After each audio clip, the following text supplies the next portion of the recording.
had the most gender-responsive constitution on the African continent. We can register and have it as an organization. So 30 years down the road, it has become very clear that we need to sustain the work that we do.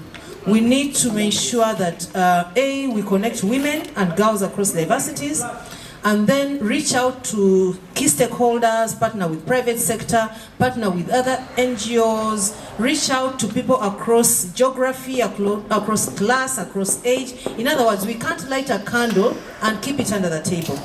So in terms of sustainability, as forward, how we see this going is, first of all, is we are committed to ensuring that the Imara Girls Festival is a standing space. So please even book off your next year.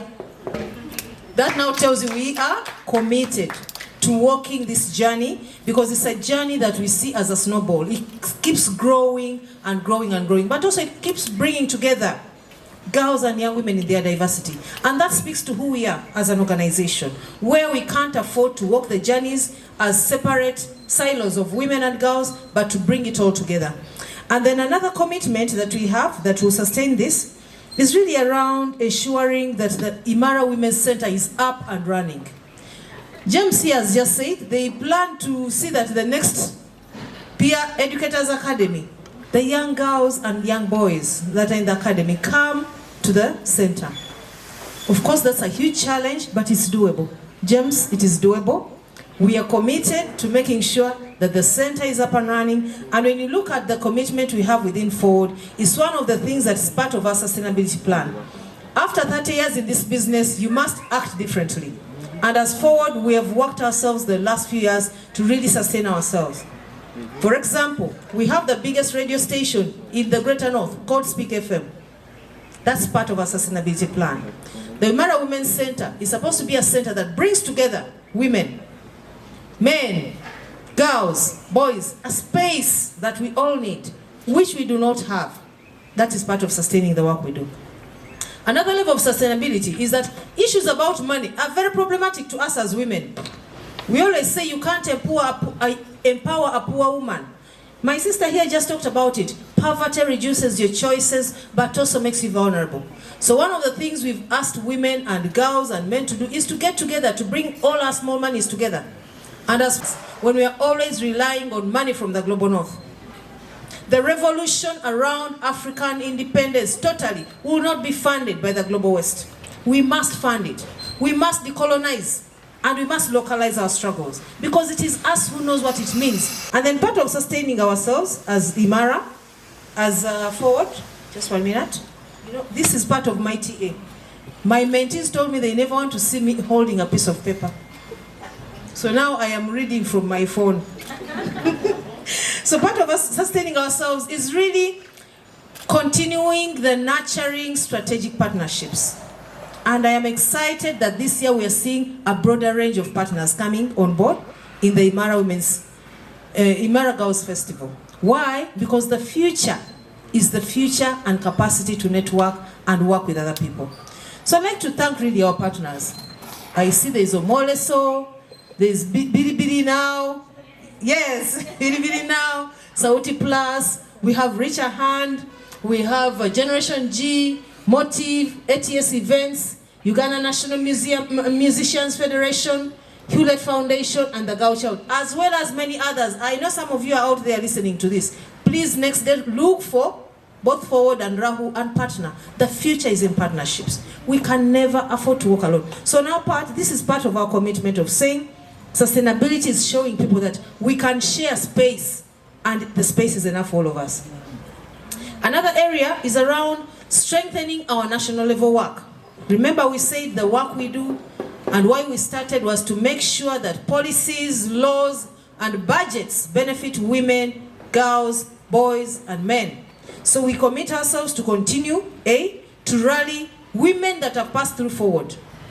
As indicated, when you look at women that are in leadership, parliament, ministries, judiciary, councillors, they have most of these, almost 80% have passed through Forward.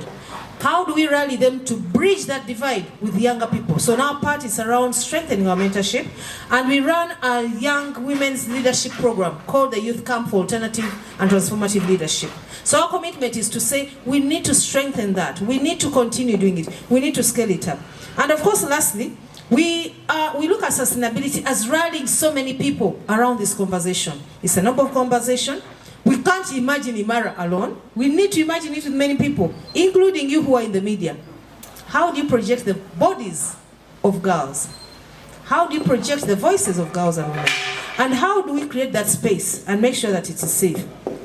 And of course, we continue to making sure that sustainability is the three forms of sustainability: ecological sustainability, financial sustainability, and the voice that we need to have out there.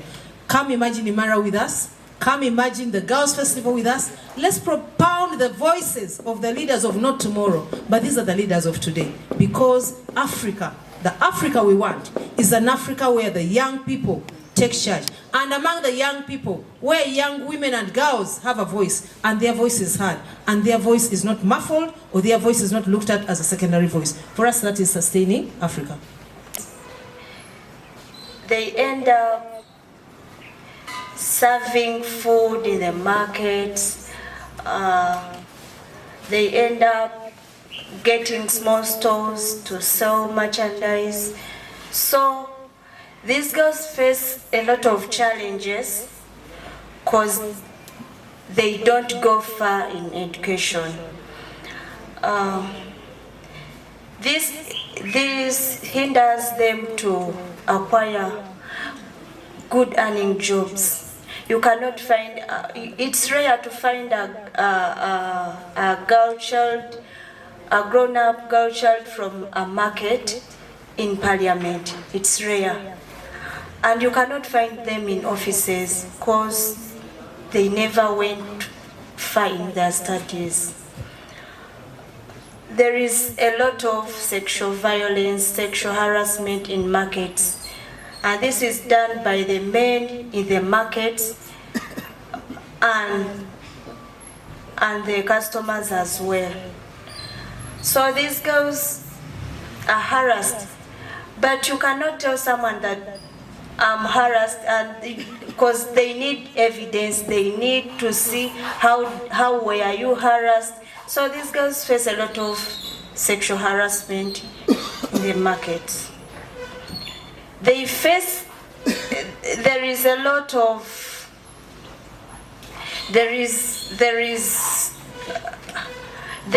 lack healthcare access because their parents earn little and they're always busy on their stores. So these girls, they cannot access healthcare centers, making them having risks on their health. So when you see these challenges, it requires comprehensive societal change. This includes educational reforms,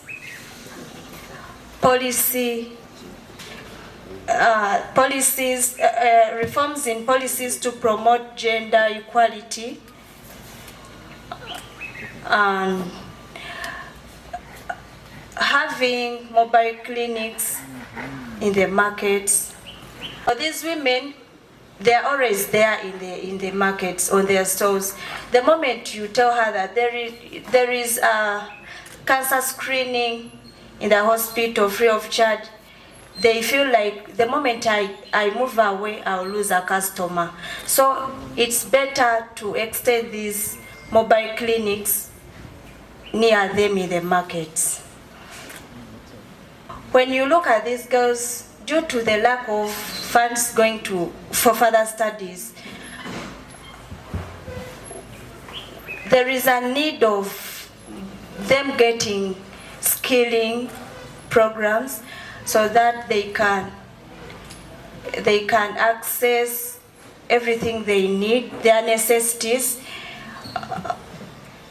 When you see these girls and when they are skilled, for example, in hairdressing, in tailoring.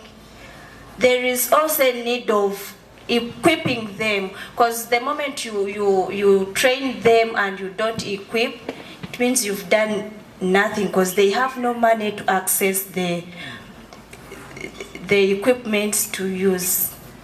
Yes.